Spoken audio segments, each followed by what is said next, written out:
अस्सलामुअलैकुम। Exercise 1.2 start करने से पहले हमें कुछ डेफिनेशंस के बारे में पता होना चाहिए। Like types of matrices. Row matrix पहली टाइप है मैट्रिसेस की। रो मैट्रिक वो मैट्रिक्स जिसमें एक रो हो, वो रो मैट्रिक्स कहलाता है। Matrix is called a row matrix if it has only one row, जिसमें एक रो होगी। नो मैटर कि उसमें कॉलम कितने हैं, हमारा कंसर्न है कि हम उसमें रो एक होनी चाहिए। तो ये suppose m is equal to 2 -1 7, ये एक रो है तो ये रो मैट्रिक्स होगा। इसी तरीके से column matrix, a matrix is called a column matrix if it has only one column.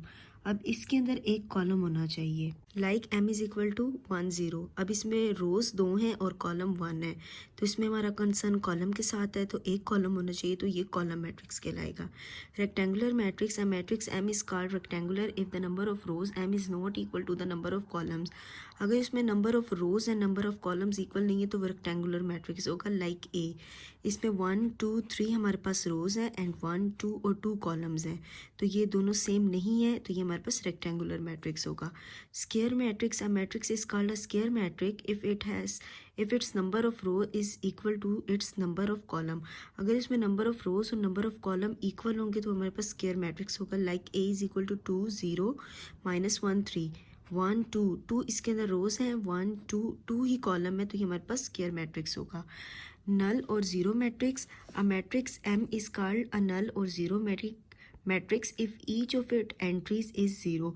अगर उसकी हर एंट्री ज़ीरो होगी तो वो हमारे पास नल मैट्रिक कहलाएगा या ज़ीरो मैट्रिक्स कहलाएगा। Transpose of matrix, a matrix obtained by changing the rows into columns or columns into rows of a matrix is called a transpose of matrix। जिसमें हम रोज को कॉलम में और कॉलम को रो में चेंज करते हैं वो हमारे पास ट्रांसपोज ऑफ मैट्रिक्स कहलाता है। If A is a matrix, A हमारे पास अगर मैट्रिक्स है तो उसके ट्रांसपोज को हम डिनोट करेंगे a power t, t stand for transpose. Suppose A हमारे पास मैट्रिक्स है ये वाला, तो उसका ट्रांसपोज हम कैसे लेंगे। फर्स्ट रो को हम कॉलम में चेंज कर देंगे। 1 2 3 रो है, यहाँ पे इसको हम कॉलम की फॉर्म में लिखेंगे। 2 1 0 रो है, इसको हम कॉलम की फॉर्म में लिखेंगे। -1 4 और -2 है, इसको हम कॉलम की फॉर्म में लिखेंगे। और दूसरा अगर कॉलम है तो उसको रो की फॉर्म में लिखेंगे। कॉलम सेकंड कॉलम उसको सेकंड रो बना देंगे, थर्ड कॉलम उसको थर्ड रो बना देंगे। Negative of matrix, let A be a matrix then its negative is -a is obtained by changing the sign of entries of A। Suppose हमारे पास A कोई matrix है तो negative of A हम कैसे obtain करेंगे, उसको माइनस से multiply कर देंगे। Matrix, a square matrix A is called a diagonal matrix if at least any one of the entries of it diagonal is not zero comes. ये diagonal entries हैं, मतलब ये डायगनल है तो ये सारी डायगनल एंट्रीज और ये नॉन डायगनल एंट्रीज हैं। तो वो कहते हैं कि if at least any one of the entries of its diagonal is not zero. Diagonal में कम से कम एक नॉन ज़ीरो होना चाहिए। लाइक अगर दो वैल्यूज ज़ीरो हैं तो एक नॉन ज़ीरो होना चाहिए, या वो तीनों नॉन ज़ीरो हो सकती हैं, सारी ज़ीरो नहीं होनी चाहिए। अगर ये सारी ज़ीरो होंगी तो वो ज़ीरो मैट्रिक्स बन जाएगा। Scalar matrix, a diagonal matrix is called a scalar matrix if all diagonal entries are same and non-zero। एक डायगनल मैट्रिक्स को हम स्केलर मैट्रिक्स कहेंगे अगर उसकी सारी डायगनल एंट्री सेम होंगी। लाइक 2 2 2, जैसे कि ये है 3 3, डायगनल एंट्रीज सेम हो एंड नॉन ज़ीरो और ज़ीरो के अलावा होनी चाहिए, तो वो हमारे पास स्केलर मैट्रिक्स कहलाएगा। Identity matrix, a diagonal matrix is called identity matrix. एक हमारे पास डायगनल ही मैट्रिक्स होना चाहिए, वो आइडेंटिटी मैट्रिक्स कहलाएगा।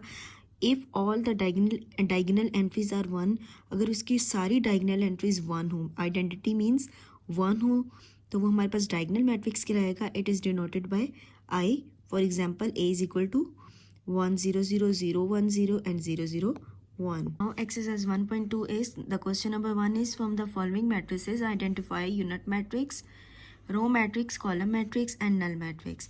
डिफरेंट मैट्रिसेस हमें गिवन होंगे, हमने आइडेंटिफाई करना है कि ये कौन से वाला मैट्रिक्स है। लाइक ए मैट्रिक्स को देखें तो सारी एंट्रीज ज़ीरो है, हमें देखने से पता चल रहा है ये नल मैट्रिक्स है, तो ये नल मैट्रिक्स हो गया। बी, इसको आइडेंटिफाई करते हैं कि हमारे पास यूनिट मैट्रिक्स नहीं है, आइडेंटिटी मैट्रिक्स नहीं है, मीन्स डायगनल में 1 1 नहीं है, रो मैट्रिक्स, एक रो है तो ये रो मैट्रिक्स हो गया।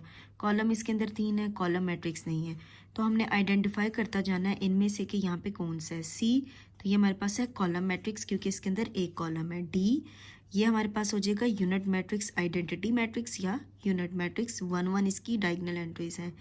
इज इक्वल टू 0, सारी एंट्री एक एंट्री है तो वो 0 हो, या सारी एंट्री 0 हो तो वो नल मैट्रिक्स होगा। एफ हमारे पास column matrix. Now question number 2 is from the following matrices identify square matrix, rectangular matrix, row matrix, column, identity matrix and null matrices. तो ये डिफरेंट दोबारा से हमने आइडेंटिफाई करना है, डिफरेंट हमें मैट्रिसेस गिवन होंगे कि ये कौन से वाला मैट्रिक्स है। लाइक हमारे पास ये एक मैट्रिक्स है तो इसको हमने आइडेंटिफाई करना है। ये स्क्वायर मैट्रिक्स तो है नहीं क्योंकि इसमें 2 रोज़ हैं और 3 कॉलम्स हैं, तो ये हो गया रेक्टेंगुलर मैट्रिक्स। 3 0 1 स्क्वायर मैट्रिक्स नहीं है, रेक्टेंगुलर मैट्रिक्स है ये क्योंकि इसके अंदर 3 रोज़ होगी और 1 कॉलम। एक तो ये हो गया रेक्टेंगुलर मैट्रिक्स। दूसरा ये हो गया रो मैट्रिक्स नहीं है, कॉलम मैट्रिक्स क्योंकि इसके अंदर एक कॉलम है। इस तरीके से एक कॉलम जो है वो 2 टाइप्स का हो सकता है, जैसे कि ये कॉलम मैट्रिक्स भी है और रेक्टेंगुलर भी है। अब ये वाला इसमें 2 रोज़ हैं 2 कॉलम्स हैं, स्क्वायर मैट्रिक्स है।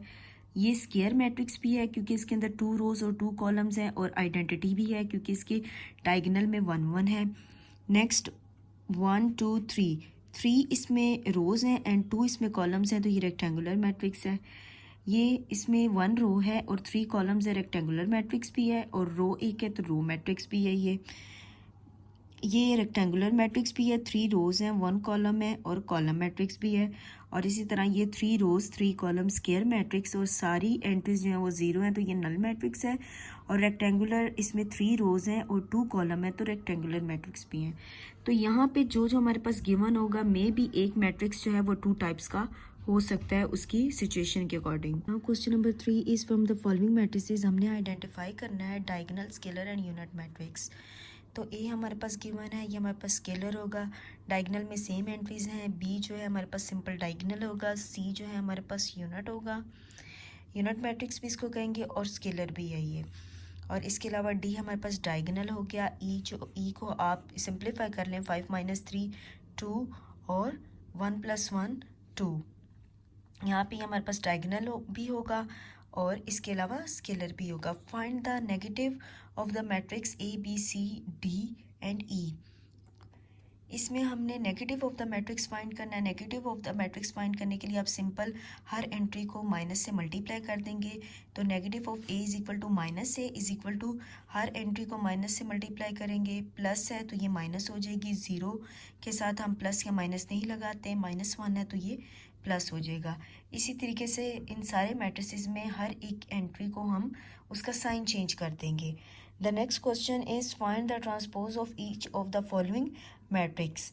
ये हमें एक मैट्रिक्स गिवन है, इसका हमने ट्रांसपोज फाइंड करना है। तो ट्रांसपोज हम कैसे फाइंड करते थे, रो को कॉलम में और कॉलम को रो में चेंज कर देते थे। लाइक ये हमारे पास कॉलम है तो हमने इसको रो में चेंज कर दिया। बी हमारे पास ये रो है, इसको हम कॉलम में चेंज कर देंगे और इस तरह से हमारे पास इसका ट्रांसपोज आ जाएगा। सी का ट्रांसपोज 1 2 रो थी, इसको कॉलम बना दिया। 2 - 1 रो, इसको कॉलम बना दिया। 3 0 रो, इसको हमने कॉलम बना दिया।